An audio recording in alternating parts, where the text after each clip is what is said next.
Tara McKinley stood frozen in the center of the gala ballroom, the silk of her expensive gown feeling like a shroud as the screens behind her flickered to life. She didn't see the guest list or the charity slides she expected. Instead, she saw the grainy night vision footage of her own daughter's bedroom and the familiar looming shadow of her husband holding a pair of shears to a teddy bear. A collective gasp rippled through the elite crowd, but Tara couldn't breathe. David leaned in close, his fingers digging into the bruises on her wrists with a strength that promised a slow death, his voice a lethal whisper against her ear. "I told you, Tara. No one leaves this house alive." The lights suddenly plummeted into total darkness, and the sound of a heavy bolt sliding into place echoed through the hall.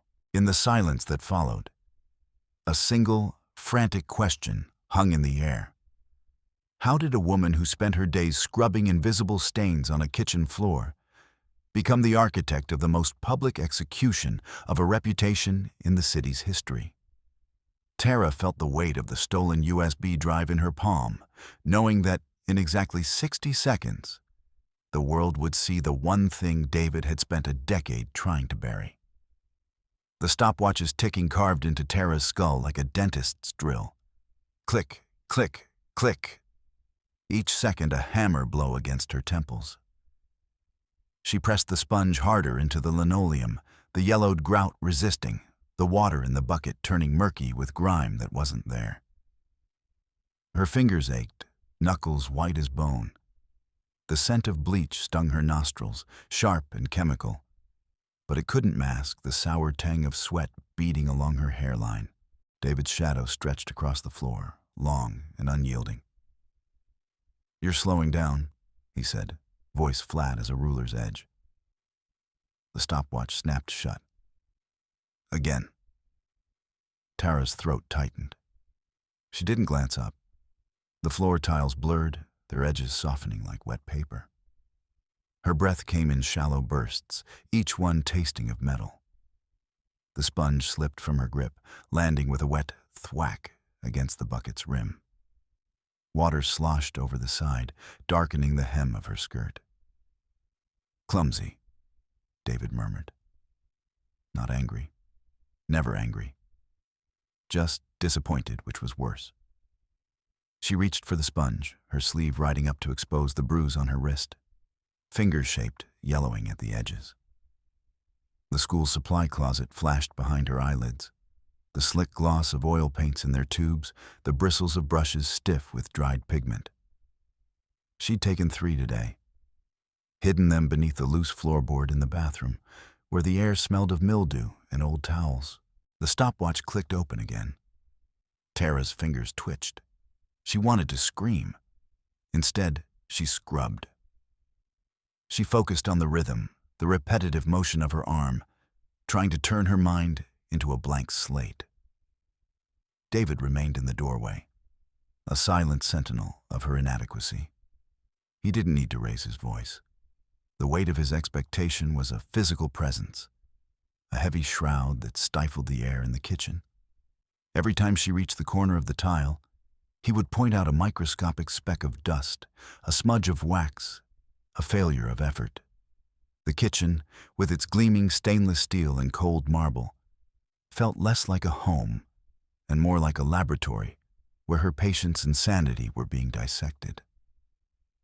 When he finally deemed the floor acceptable, he didn't offer a word of praise. He simply turned and walked toward his study, the rhythmic thud of his loafers on the hardwood signaling the end of her sentence. Tara stayed on her knees for a moment longer, her chest heaving. The silence that followed was worse than the ticking. It was a vacuum, sucking the life out of the room. She stood up slowly, her joints popping, and emptied the bucket into the sink. The gray water swirled down the drain, taking a piece of her with it. The next morning, the fluorescent lights of the high school felt like a mercy. Here, among the scent of pencil shavings and floor wax, Tara could breathe, even if the air was thin. During her planning period, she slipped into the art supply room. The door groaned on its hinges, a sound that usually made her flinch. But today, it was a signal of opportunity. She moved with a practiced, frantic efficiency. Her fingers brushed over the velvet-lined boxes of professional-grade pastels and the heavy tubes of Prussian blue oil paint. She wasn't just a teacher today. She was a scavenger. She tucked a set of sable brushes into the hidden lining of her oversized cardigan, the wood smooth against her ribs. Next came the small jars of gold leaf, heavy and expensive. Each item was a brick in a wall she was building between herself and David. She felt the weight of the theft in her gut, a cold stone of guilt. But it was outweighed by the heat of necessity. If she didn't have a way out, she would eventually become part of the linoleum she scrubbed every night. She slid a stack of high-quality watercolor paper beneath her arm, covering it with a pile of graded assignments. The adrenaline made her heart hammer against her chest, a frantic bird seeking exit. She checked the hallway through the narrow gap in the door, her eyes scanning for the principal or a stray student. The coast was clear. She retreated to her classroom, the stolen goods burning like embers in her bag. The afternoon sun was a blistering weight as Tara drove to the edge of the city. She had arranged to meet a local buyer in a park that had seen better days. A place where the grass grew in yellowed clumps and the swings creaked in a wind that never felt cool. She sat on a weathered bench, her bag gripped tightly in her lap, watching a stray dog trot aimlessly across the cracked pavement. When the buyer arrived, a thin man with paint-stained cuticles and eyes that didn't ask questions, the exchange was swift. He inspected the sable brushes and the oils with a clinical eye, his fingers tracing the brand names. He didn't offer a greeting, and Tara didn't want one. He handed over a roll of bills, the paper crisp and smelling of copper and old wallets. Tara didn't count it there. She simply slid it into the secret pocket of her purse, her thumb grazing the edge of the money. It was untraceable. It was hers. As the man walked away, disappearing into the haze of the parking lot, Tara felt a flicker of something she hadn't felt in years. A jagged, dangerous hope. It was a small sum, barely enough for a few nights in a motel. But it was a start. She watched the dust settle on the road, her mind already calculating the next harvest from the supply room. The following day, the school felt smaller, the hallways narrowing as the annual parent-teacher conferences began. Tara sat at her desk, her posture a rigid imitation of professional poise. The parents of her students blurred into a montage of concerned faces and repetitive questions about grades. Then came the Carters. Dr. Evelyn Carter sat across from her, not with the typical defensive posture of a parent, but with a stillness that was unnerving. She was a clinical psychologist, a woman who made a living reading the subtext of human behavior. As Tara spoke about their son's progress in charcoal drawing, she felt Evelyn's eyes moving over her, not at her face, but at the way she tucked her hair behind her ear to hide the faint yellowing on her jaw, the way her fingers tapped a frantic rhythm on the edge of the desk. Tara tried to project the image of the dedicated educator, but her voice betrayed her, dipping into that soft, measured register she used when David was in the room. She saw Evelyn's gaze drop to the bruise on Tara's wrist, which had peeked out from her sleeve. The air in the room suddenly felt heavy, charged with a silent recognition. Tara's breath hitched. She looked away, focusing on a smudge of ink on her blotter. But she knew the mask had slipped. Evelyn didn't say anything at first. She reached for her son's portfolio, her movements deliberate. As she flipped through the sketches, she leaned in closer to Tara. "It's a lot to carry, isn't it?"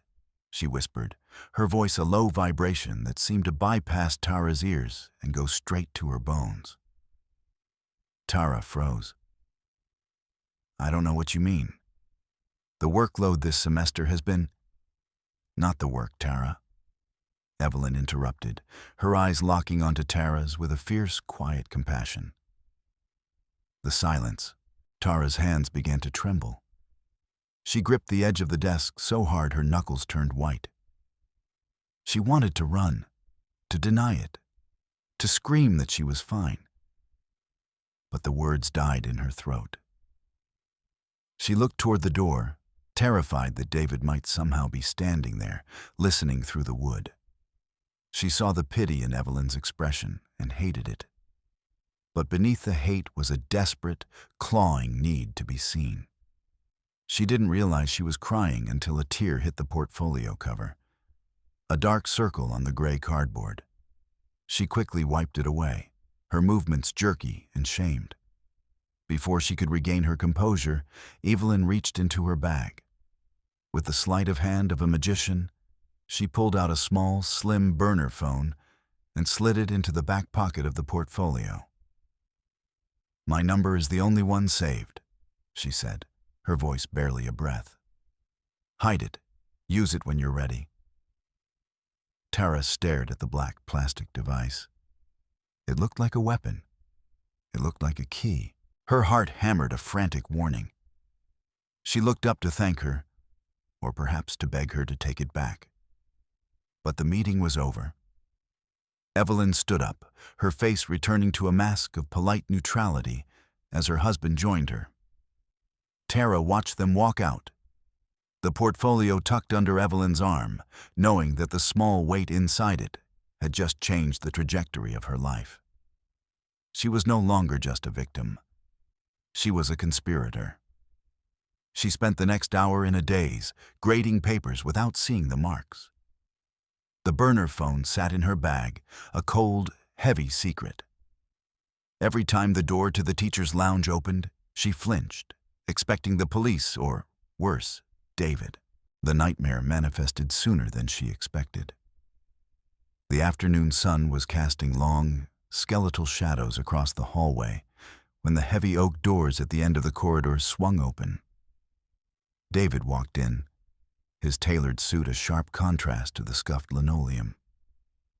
He was smiling, that wide, charming smile that never reached his eyes, the one he saved for the public.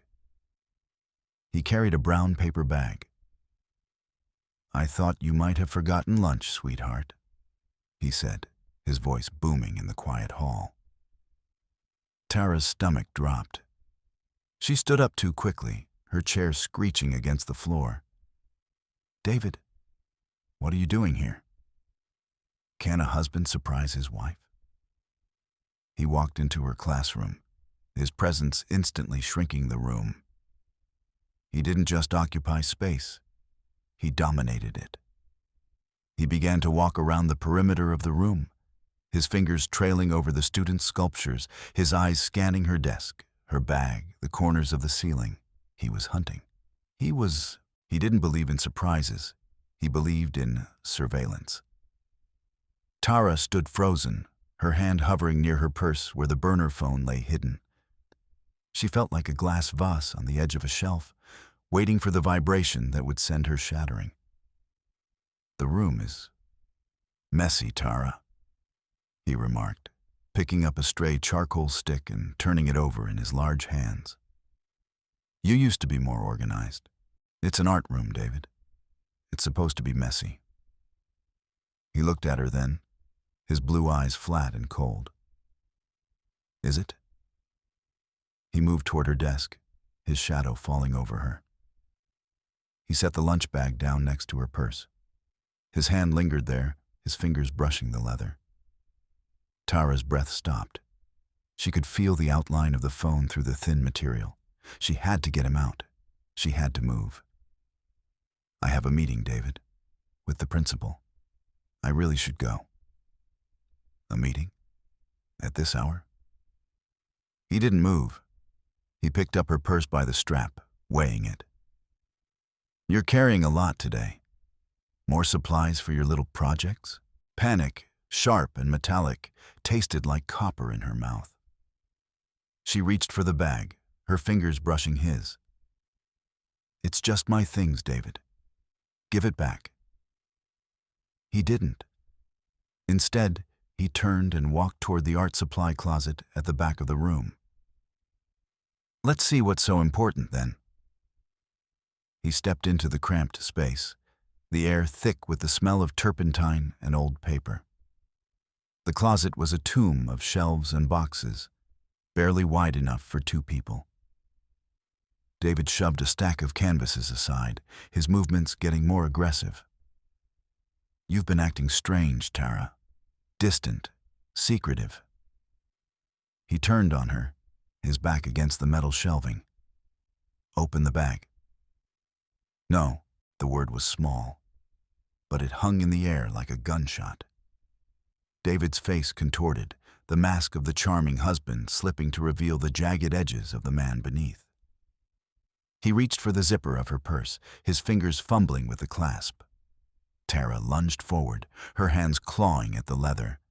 They grappled in the dim light, their breath coming in ragged gasps. The closet felt like it was shrinking, the walls closing in. "Give it to me," he hissed, his voice a low, dangerous growl. He shoved her back, her shoulders slamming into a shelf. A jar of brushes fell, clattering to the floor. Tara's eyes darted around the small space, landing on a heavy ceramic bust of a Roman senator, a student project left on a middle shelf. As David reached for her again, his face twisted in a snarl of dominance. She didn't think. She grabbed the cold, heavy clay and swung it with every ounce of terror-fueled strength she possessed. The sound of the impact was a dull thud, followed by David's sharp intake of breath. The bust caught him on the shoulder and the side of the neck.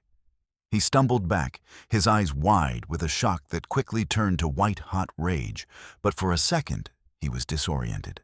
He slumped against the shelves, his hand going to his neck. Tara didn't stay to see him recover.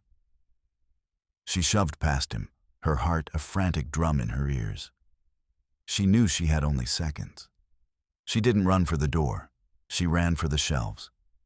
She reached into her purse, pulled out the burner phone, and shoved it deep into a box of discarded, half-melted wax blocks in the far corner of the bottom shelf. She smoothed the lid over, her hands shaking so violently she nearly dropped the box. By the time David straightened up, his face flushed and a dark bruise already beginning to bloom on his neck. Tara was standing by the door of the closet, her hands empty, her chest heaving. She forced her face into a mask of terrified submission, her shoulders hunched.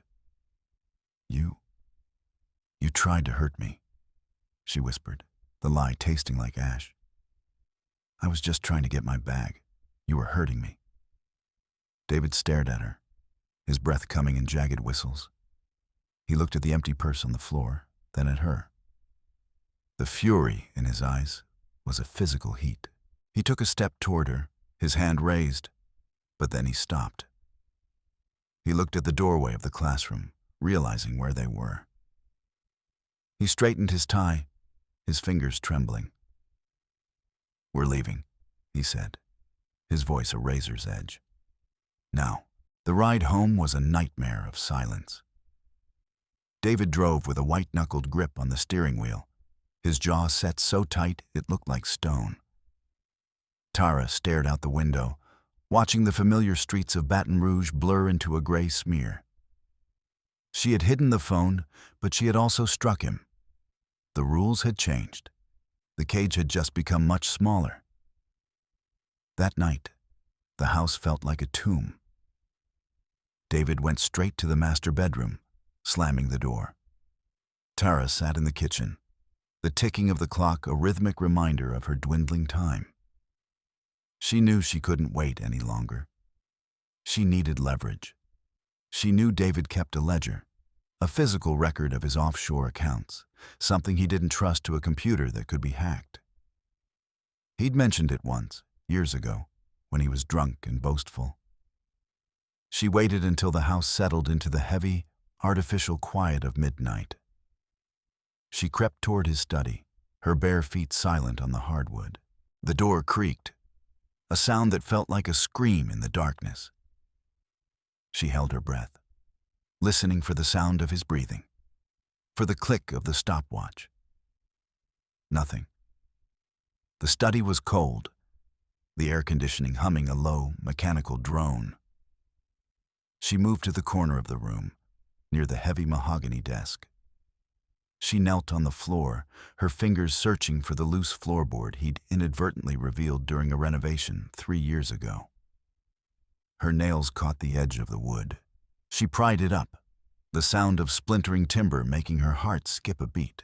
There, nestled in a velvet-lined cavity, was a small, leather-bound book. She pulled it out, her thumb brushing the embossed initials, DM. She flipped it open, page after page of numbers, bank codes, and initials she didn't recognize. It was his lifeblood, his insurance. And now, it was her shield. She tucked it into the waistband of her leggings, the cold leather a comfort against her skin. She replaced the floorboard and slipped out of the room, a ghost in her own home. The next morning at school, the air felt charged. Tara moved through the hallways like a woman on a tightrope. She saw Linda, her colleague from the history department, standing near the water cooler. Linda had always been the one to offer a sympathetic ear, the one who noticed the bruises and didn't ask, but offered a quiet, "I'm here." "Tara, you look like you haven't slept in a week," Linda said, stepping closer. Her eyes moved to the bruise on Tara's neck, the one David had left when he grabbed her in the closet. Is everything okay?" Tara wanted to scream the truth. She wanted to hand Linda the ledger and beg for a ride to the border. But as she looked at Linda, she noticed something. Linda's eyes weren't on Tara's face. They were darting toward the end of the hallway, where a man in a dark suit was standing. It was David's assistant. The realization hit Tara like a physical blow. The way Linda always knew when she was staying late. The way David always knew who she'd talk to. Linda wasn't a friend. She was a scout, a spy. "I'm fine, Linda," Tara said, her voice turning to ice. "Just a long night of grading. You know how it is." "Of course. Listen, if you're planning on taking that trip to your sister's this weekend, let me know. I can cover your Friday afternoon." Tara's sister lived in Texas. She hadn't mentioned a trip to her sister in months. She realized then that David was testing her, using Linda to see if she was planning a flight. "Actually, I was thinking of going to New Orleans," Tara lied, her mind racing. "A little gallery hopping. I need the inspiration." She watched the way Linda's eyes widened, just for a fraction of a second, before she nodded. "New Orleans. That sounds lovely. When are you leaving?" "Friday morning, early." As Tara walked away, she felt the weight of the betrayal. It was a cold, hollow feeling. But it was also a gift. She knew the game now. She knew the players. She would feed them the New Orleans story while she made her real move. She would lead them to the French Quarter while she headed for the bus station in the opposite direction. But David was faster. When she arrived home that evening, the living room was a battlefield of her own making. David was sitting in his armchair, a stack of $100 bills fanned out on the coffee table. Her escape fund. He'd found the money she'd hidden in the lining of her old winter coat. "Galleries in New Orleans are expensive, Tara," he said, his voice a low, terrifying purr. "I thought I'd save you the trouble of spending this." He picked up a lighter from the table and flicked it. The flame danced in the dim light. He held a bill to the fire. Tara watched, paralyzed, as the corner of the money blackened and curled, the scent of burning paper filling the room. "All your bank accounts are frozen," he continued, his eyes locked on hers. "And I've reported the Audi as stolen. If you so much as turn the key, the police will be at the end of the driveway before you hit the street." He dropped the burning bill into a crystal ashtray. "You're not going anywhere, Tara. You're staying right here, with me, where you belong." He stood up and walked toward her, his hand reaching out to stroke her cheek. Tara flinched, her back hitting the cold plaster of the wall. She looked out the window and saw a patrol car cruising slowly past the house. The neighborhood wasn't a sanctuary anymore. It was a prison yard. The next few days were a blur of psychological warfare. David moved with a predatory grace, always watching, always waiting for her to break. He didn't hit her. He did something worse. He destroyed the things that made her, her. She found her favorite painting, a landscape of the bayou she'd worked on for 3 months, shredded into ribbons in the bathtub. The oil paint bled into the porcelain, a jagged wound of color. He'd left the kitchen shears on the rim of the tub, a silent testimony to his work. Then came the noise. He'd reprogrammed the smart home system. Every 10 minutes, a loud, piercing chime echoed through the house. The sound of a door opening that wasn't opening, a window breaking that wasn't breaking.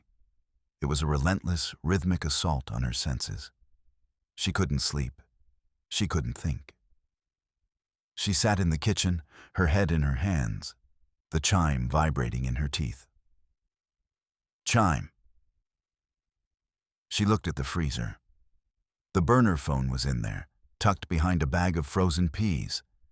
She'd managed to retrieve it from the school during a frantic 5-minute window when David was distracted by a phone call. She waited until she heard him upstairs, his footsteps heavy and deliberate. She opened the freezer, the cold air a brief respite from the humid heat of the house. She grabbed the phone, her fingers numb. She needed to call Evelyn. She needed a way out. The chime rang again, louder this time. She jumped, the phone slipping from her grip and skittering across the tile. "Tara?" David's voice drifted down the stairs. "Are you making a snack?" She scrambled for the phone, shoving it into the waistband of her skirt just as he appeared in the doorway. He looked tired, but satisfied. He enjoyed the hunt. "I'm just getting some ice," she said, her voice shaking. "Ice? Good. You look flushed."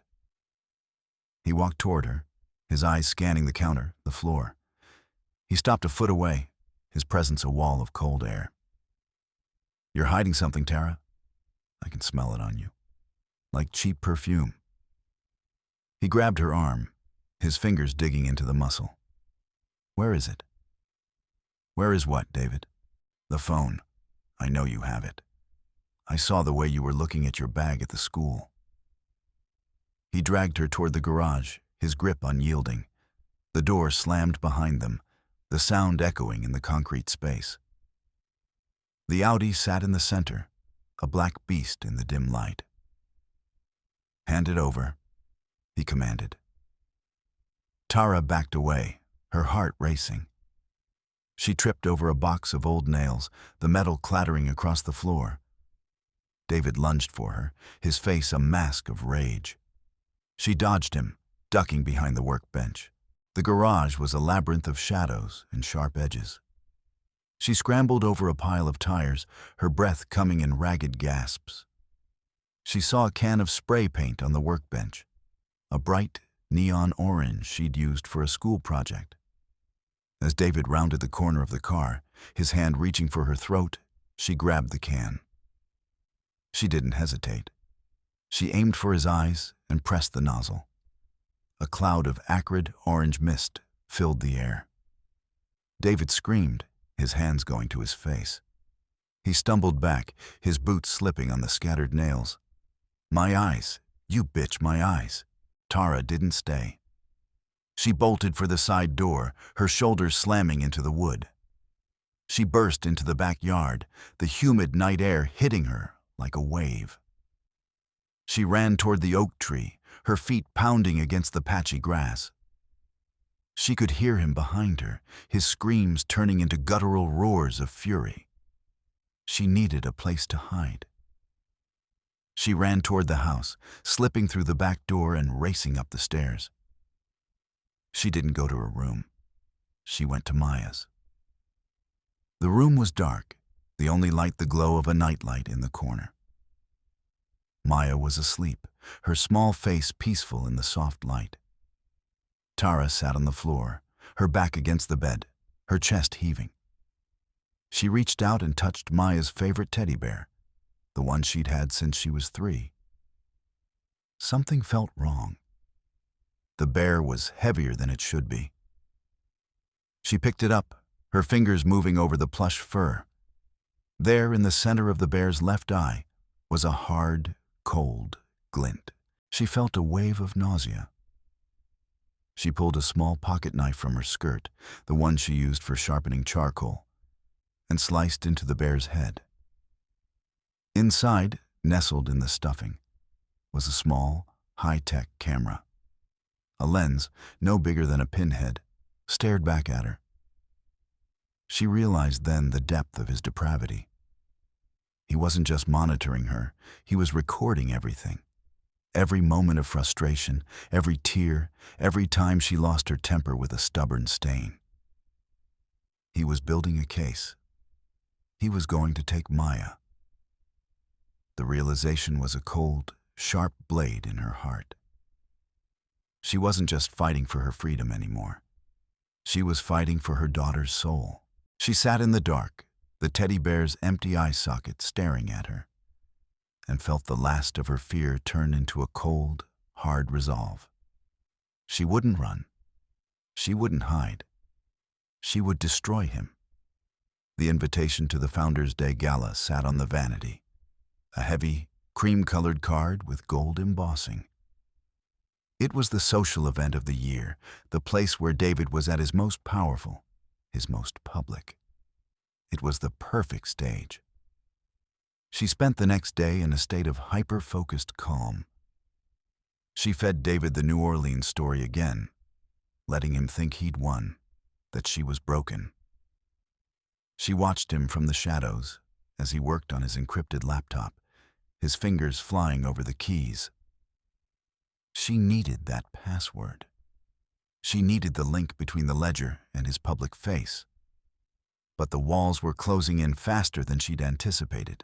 The next morning, David walked into the kitchen, a stack of legal documents in his hand.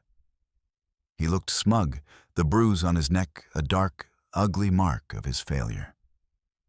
"An emergency injunction, Tara," he said, sliding the papers across the marble counter. "The court has granted me temporary sole custody, based on your recent instability, the assault in the garage, the theft of school property." Tara's world tilted. "You can't do this, David. She's my daughter." "She's our daughter, and right now she's safer with me."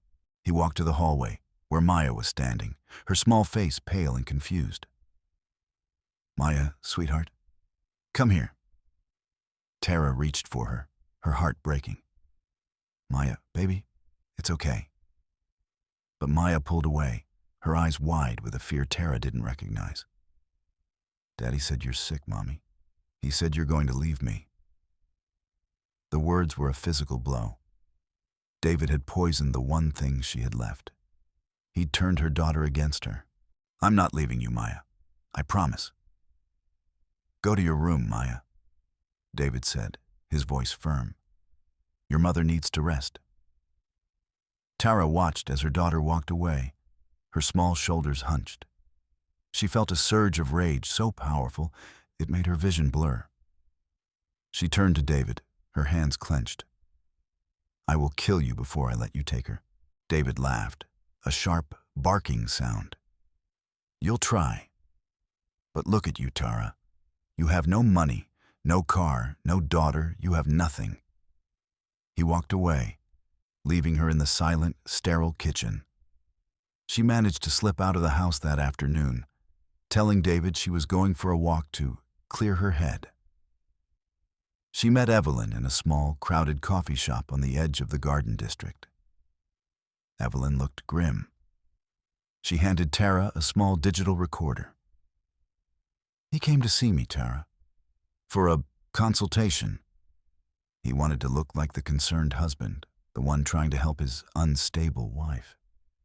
He didn't know I was recording." Tara listened to the playback. David's voice, low and confident, admitting to the surveillance, to the manipulation of Maya, to the freezing of the accounts. It was everything. "This is it, Evelyn. This is how I stop him. Be careful, Tara. A man like that, when he realizes he's lost control, he's at his most dangerous." Tara returned home, the recorder tucked into her bra. She went to the kitchen pantry, reaching behind a stack of canned tomatoes for the hidden passport she'd managed to secure weeks ago. Her fingers brushed the cold blue cover. "Looking for this?" David was standing in the doorway, the passport in his hand. He looked bored, as if this was all a tedious game he was tired of playing. He lunged for her, his hand slamming her against the counter. He gripped her wrists, twisting them until she cried out in pain.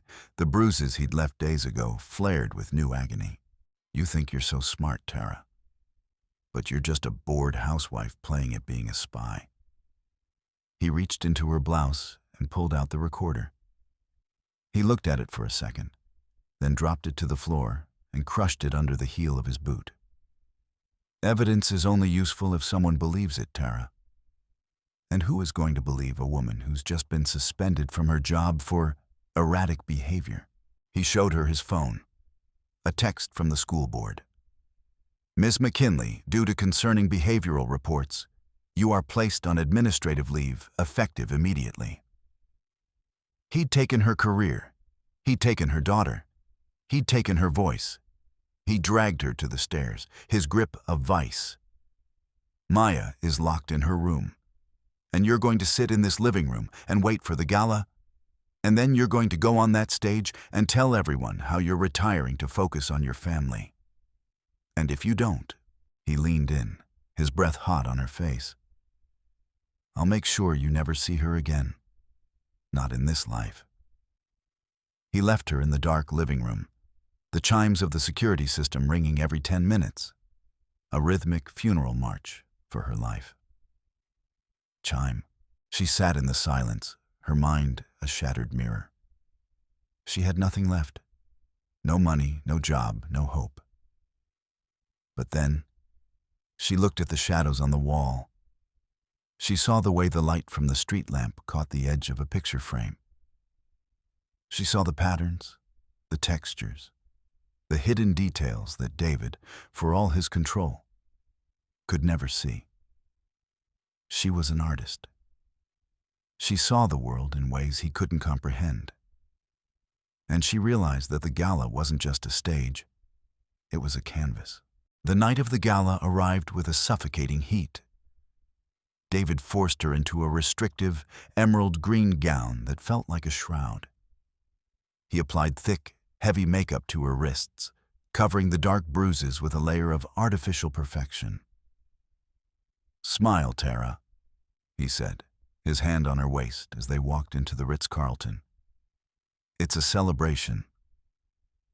The ballroom was a sea of gold and burgundy, the air thick with the scent of expensive perfume and desperation. David left her side to greet a group of wealthy donors, his laugh booming through the room. Tara moved toward the stage, her eyes scanning the room.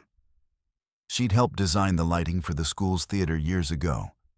She knew the systems. She found the control panel tucked behind a velvet curtain near the wings. She pulled a metal hairpin from her hair and short-circuited a secondary junction box. The lights in the corner of the room flickered and died. The technician, a young man with a headset, hurried away from the main console to investigate. Tara didn't hesitate. She reached the console and swapped the USB drive for her own, the one she'd spent the last 24 hours preparing on a hidden burner laptop she'd kept in the art supply closet. David led her onto the stage, the spotlight blindingly bright. He stood beside her, his hand a heavy weight on her shoulder. "And now," he said to the crowd, his voice smooth as silk, "my wife Tara has a special announcement." Tara stepped to the podium.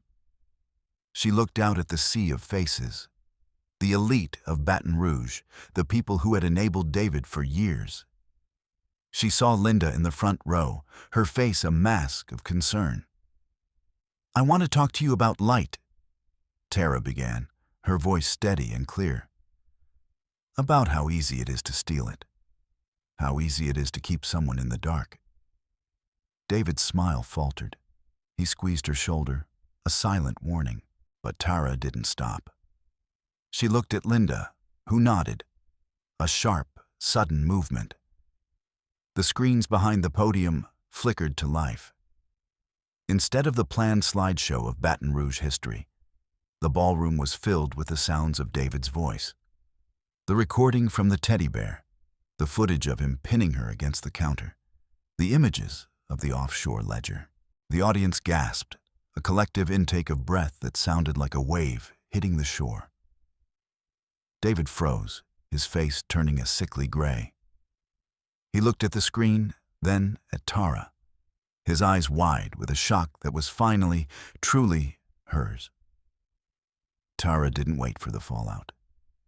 She slipped through the side exit, her emerald gown trailing behind her like a discarded skin.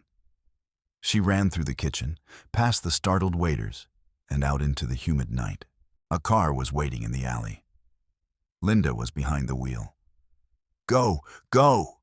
Tara screamed, sliding into the passenger seat. They raced back to the house.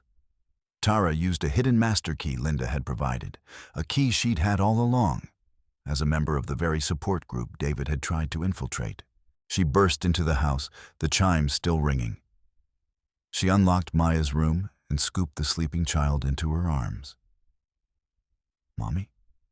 Maya whispered, her eyes fluttering open. "It's okay, baby. We're going." They drove through the night, the lights of Baton Rouge fading in the rearview mirror. They met Evelyn at a prearranged stop on the outskirts of the city. Evelyn handed her an envelope. "The tax records, the witness statements. He's done, Tara. He'll be in a cell before the sun comes up." Tara looked at the documents, then at her daughter, who was curled up in the back seat, finally safe. 6 months later, the light in the studio was perfect. It was a bright, open space in a city where no one knew her name, where the air smelled like salt and possibility. Tara stood in front of a large canvas, her brush moving with a bold, free stroke she hadn't found in years. Beside her, Maya was painting a sun, a bright, vibrant yellow that filled the page. Tara watched her daughter, her heart finally, truly, at peace. She picked up her own brush and added a stroke of Prussian blue to the sky. She wasn't scrubbing floors anymore. She was painting her own reality. And for the first time in her life, the light was all hers.